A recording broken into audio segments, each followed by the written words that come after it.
Bonjour à tous et bienvenue à cette vidéo capsule exam sur les énantiomères et diastéréoisomères. Donc dans cette vidéo, on va traiter un nouveau exercice d'annales et cet exercice-là, elle va parler des énantiomères et diastéréoisomères. Avant de commencer, donc comme d'habitude, souriez parce que tout ça va bien se passer.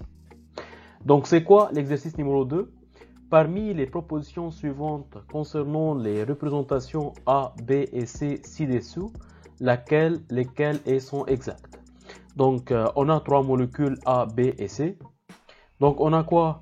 On a l'item A, il demande la représentation de A et B correspond à la même molécule. Item B, il me demande si la représentation A et la représentation de B correspond à deux énantiomères, c'est-à-dire pour avoir deux énantiomères, donc l'un est R, l'autre est S, ou bien c'est l'inverse. Item C, la représentation B et la représentation C correspondent à deux diastéréoisomères. Et on a dit ensemble comment on peut savoir deux diastéréoisomères. Donc on a besoin au moins de deux carbones asymétriques et il faut au moins un des carbones asymétriques garde la même configuration. Item D, il dit la représentation de B et la représentation de C correspondent à deux énantiomères. Et l'item E, donc c'est aucune des propositions ci-dessus n'est exacte. Donc on va commencer. Je veux commencer par la molécule B. Pourquoi? Parce que tout simplement, je vois que c'est la molécule la plus simple. Donc, pour déterminer la configuration absolue de cette molécule, on va commencer par utiliser la fameuse règle, donc règle de Kahn-Ingold-Epelog. Donc on va ranger les substituants par numéro atomique Z décroissant. Et donc, ici on a un atome de carbone qui est lié à quoi? Un hydrogène, un brome, un CH3 et CHO. Donc le brome a un numéro atomique Z le plus grand. Donc le brome sera le numéro 1 et l'hydrogène sera le numéro 4.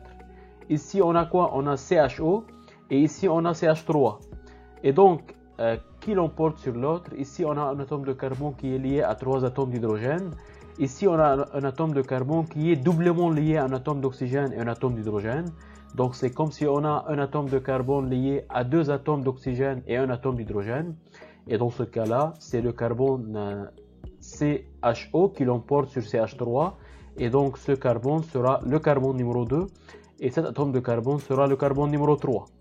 Maintenant, il faut faire quoi? Tout simplement, il faut tourner dans le sens 1 vers 2 vers 3. Donc regardez très bien, ici on tourne dans le sens inverse d'une aiguille d'une montre. Et donc si on tourne dans le sens inverse d'une aiguille d'une montre, la configuration est S. Mais il faut faire très bien attention, pourquoi?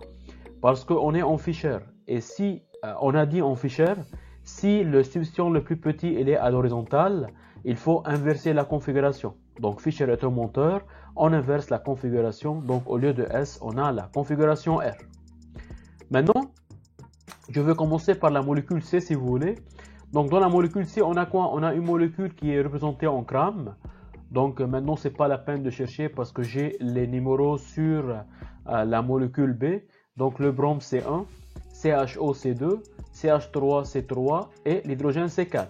Il faut faire très bien attention, on est en grammes et on a le groupe le plus petit dans le plan. Donc je vous rappelle, il faut faire quoi? Il faut inverser le numéro 4 avec celui en arrière et il faut inverser la configuration L. Donc lorsqu'on inverse le numéro 4 avec celui en arrière, et donc dans ce cas-là, le 2 devient 4 et le 4 devient 2. Maintenant, il faut faire quoi? Maintenant, je tourne dans le sens 1 vers 2 vers 3. Donc on tourne dans le même sens d'une aiguille d'une montre, donc la configuration est R. Mais il ne faut pas oublier qu'il faut inverser la configuration et donc la configuration finale est S.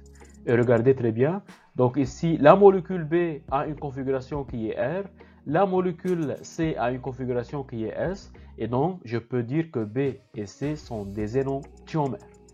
Maintenant passons à la molécule A. Donc la molécule A, c'est une molécule qui est représentée en Newman. Si vous voulez, ou bien on peut utiliser la méthode de Newman, ou bien la méthode comment on peut déterminer la configuration absolue si la molécule est représentée en Newman, ou bien si vous voulez, je peux représenter cette molécule en grammes. Comme vous voulez, moi je veux essayer cette fois de faire passer cette molécule en grammes. Donc cette molécule en grammes, Le premier atome de carbone, on s'en fout parce que c'est pas asymétrique, donc on peut mettre directement CH3. Supposons qu'on a un bonhomme qui regarde cette molécule dans l'axe de la liaison ici. Donc ici, vous pouvez ne pas regarder. Ce qui m'intéresse, c'est cet atome de carbone. Donc si le bonhomme il regarde la molécule de ce côté-là, il voit ce carbone-là, mais il ne voit pas cet atome de carbone. Donc cet atome de carbone, elle correspond très bien à l'atome de carbone qui est représenté en cercle. Donc le CHO, il pointe vers vous.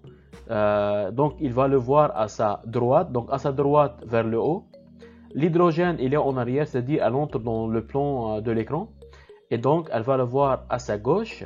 Et le brome, il se trouve dans le plan vers le bas, donc le brome, il est dans le plan vers le bas.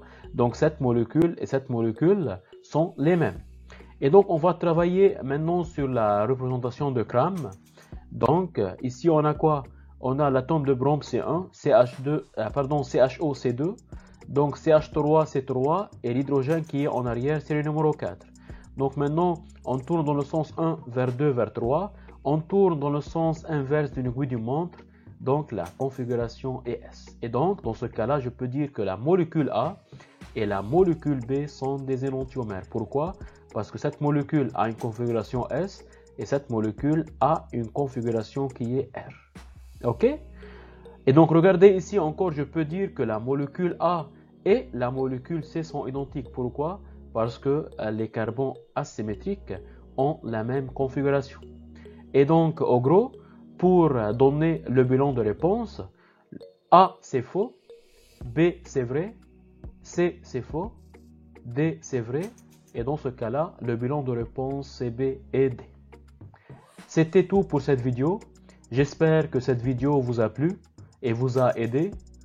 Merci de laisser un petit commentaire et de laisser un pouce dans l'air pour nous supporter. Et n'oubliez pas de s'abonner à votre chaîne YouTube Coursup pour ne pas louper les vidéos prochaines. Et surtout, croyez en vous parce que je crois en vous. On ne lâche rien, on croise les doigts. Ciao, à la prochaine.